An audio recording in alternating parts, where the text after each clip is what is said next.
Stop overcomplicating drum mic setup. The snare drum. 3-finger rule. Keep the microphone about 3 fingers away from the snare drum. Line up the tip of the microphone with the rim of the drum so that way you're able to get great ring, great thickness, and great tone. You want all 3. Then point the microphone towards the center of the drum. Snare bottom, more neglected than a middle child. I'm pointing this mic directly at the snares, but slightly off axis so I don't get so much thud from the snare drum. It's perfect. Kick drum.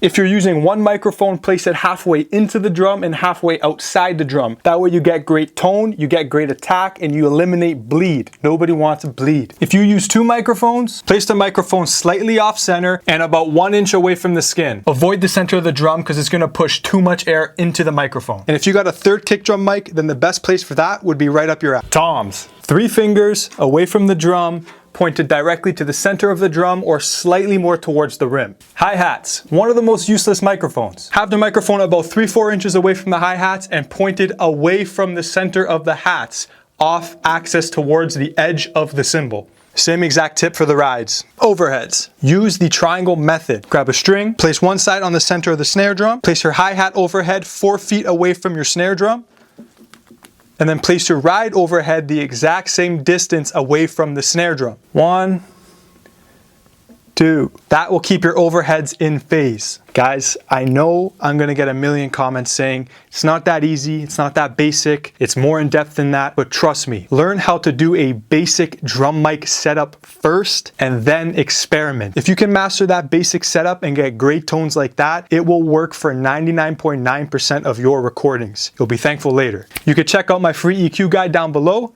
and drop a follow. Peace.